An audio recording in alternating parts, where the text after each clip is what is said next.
Some men have traveled to Finland to look for Simon Ekpa.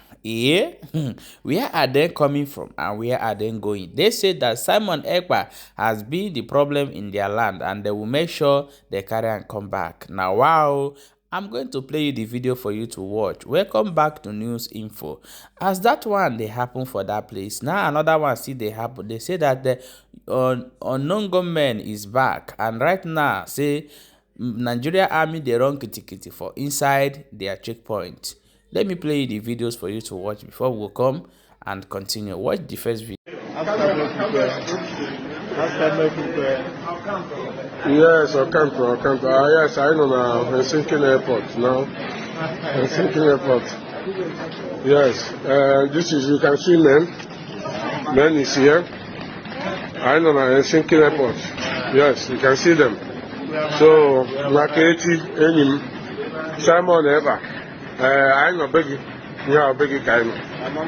So, Kaimo not issue Ecuador. You're trying to camera issue Ecuador. You need line, a Buddha in the bio, because I'm now, how many years you know, but I'm moving here, but so give an opportunity in the bio. Here, our airport, you can see it. Our airport to get in here. See, here our airport to get. So keep on killing our people, but we are coming for you. We are coming. It's a matter of time. We know that you are not coming back again. You are not coming back, but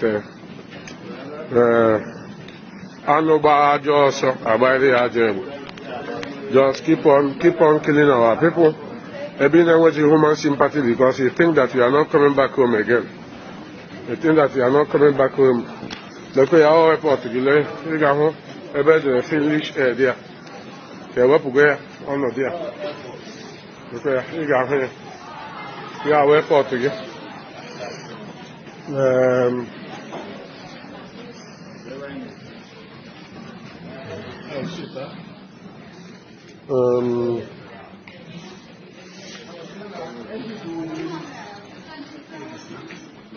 No, I just do one. Okay,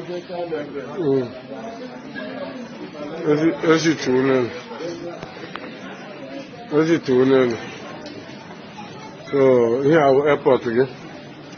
Yeah, we are airport. Finland, the guy now put on work. He need to more here.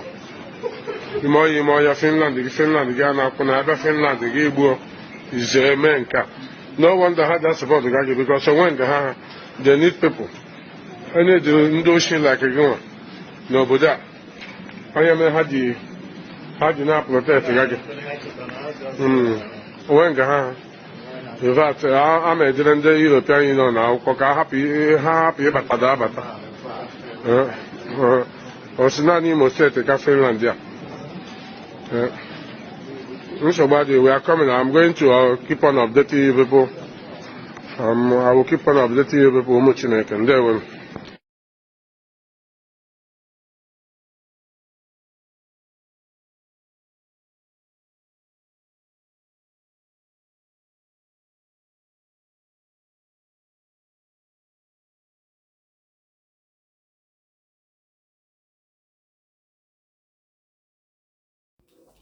Okay, my wonderful people, welcome back.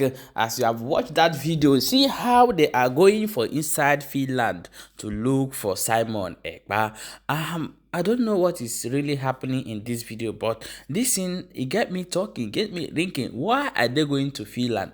But however, drop your own opinion for inside comment section. Please share this video, very important. So this is what is happening today in Biafra land, where the unknown gunmen go after those army in checkpoint. So I want you to also watch this video that I want to play you right now. Reporting from the local news agency this beautiful morning at UGM, being 18th of April. Unknown gunmen be meet here in the army.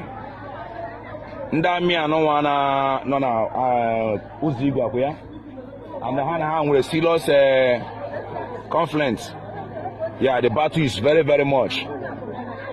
ina ti kwa Finland ni na jira chu zigbe tata mama ngana ma ma good morning so ndị a fosere na onye ọbụla bụ si ihe if you look nice see ya the very thing na maka ndị na-abịa ahịa n'otu a but any of your family members na-abịa ahịa ka o chi ya bazụ na ụzọ igwe nọ in a very big problem serious ọsọ ka a na-agba n'ụzọ igwe so more problem na dị n'ụzọ igwe biko nu onye ọbụla control onwe ya chi ya bazụ anyị na-enweta reporter from the local news agency ebe anyị nọ ife abụ n'ọba ha ekwe m ụzọ igwe close to ụzọ igwe but we don't have the opportunity to be in midst of where everything is happening but inetipa anyị efesi ndị niile kwụ n'ụzọ ndị niile jere ahịa ụzọ igwe tata ka ụzọ igwe ji azụ na-eshi ya si azụ so ọ bụrụ ya enwerekwa ife anyị ma anyị ga-ekwu na ọntịrị anyị agwagoro ndị na-eje ahịa maọbụ ndị na-enye iwu ya ka ha chi ya azụ ọnọ gọọmenti nwere serious battle with ndị amị nwanne m kedu mgbe ihe a bidoro broda good morning how many otego aka o nwere ndị egbe atụgasịrị okay and ka ihe ụdazi ndị ọnọ gọọmenti bịa na challenges ndị amị nọ na ụzọ igwe eyi ya amana ka anyị na-enegodo ya mara what next. Thank you very much and God bless you. We are reporting from the local news agency here. Thank you. Please, I want you to share this video because this is not waiting they happen for inside Biafra land as we talk right now. And do not forget to drop your own opinion regarding the video we will bring for you. Show you how the men where they go for inside Finland go look Simon Ekpa. You know, as this thing they happen like this now, so many things they go on. Maybe say people no. People, even some Biafra self no even know what in they happen. But however, if you know much better, please update us. We want to know what in they go on for inside the matter. But remember, say we they here, they bring you updates back to back. So they share the videos so that other people will they get the information. May they still they know what in they happen. They say that World Igbo Congress has called Nigeria government to immediately release Mazi Nnamdi Kanu unconditionally. The same thing Nnamdi Kanu is asking for is the same thing Sunday Igboho is asking for.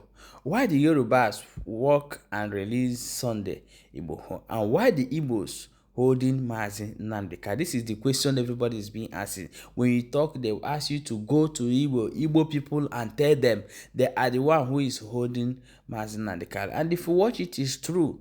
If all the whole governors in the Southeast, all the whole traditional rulers, everybody, senators come outside and say, release Nnamdi Kanu now, or that thing they're asking for will start asking for it. Nigeria government has no option than to release Nnamdi Kanu. So, how many million people, one just set of people cannot intimidate everybody.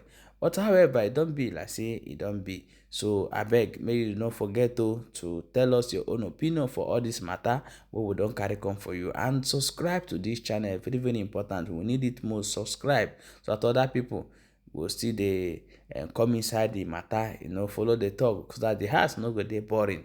If not, we will release one popo for up, may the house dey hot. But however, we'll see you for the next update.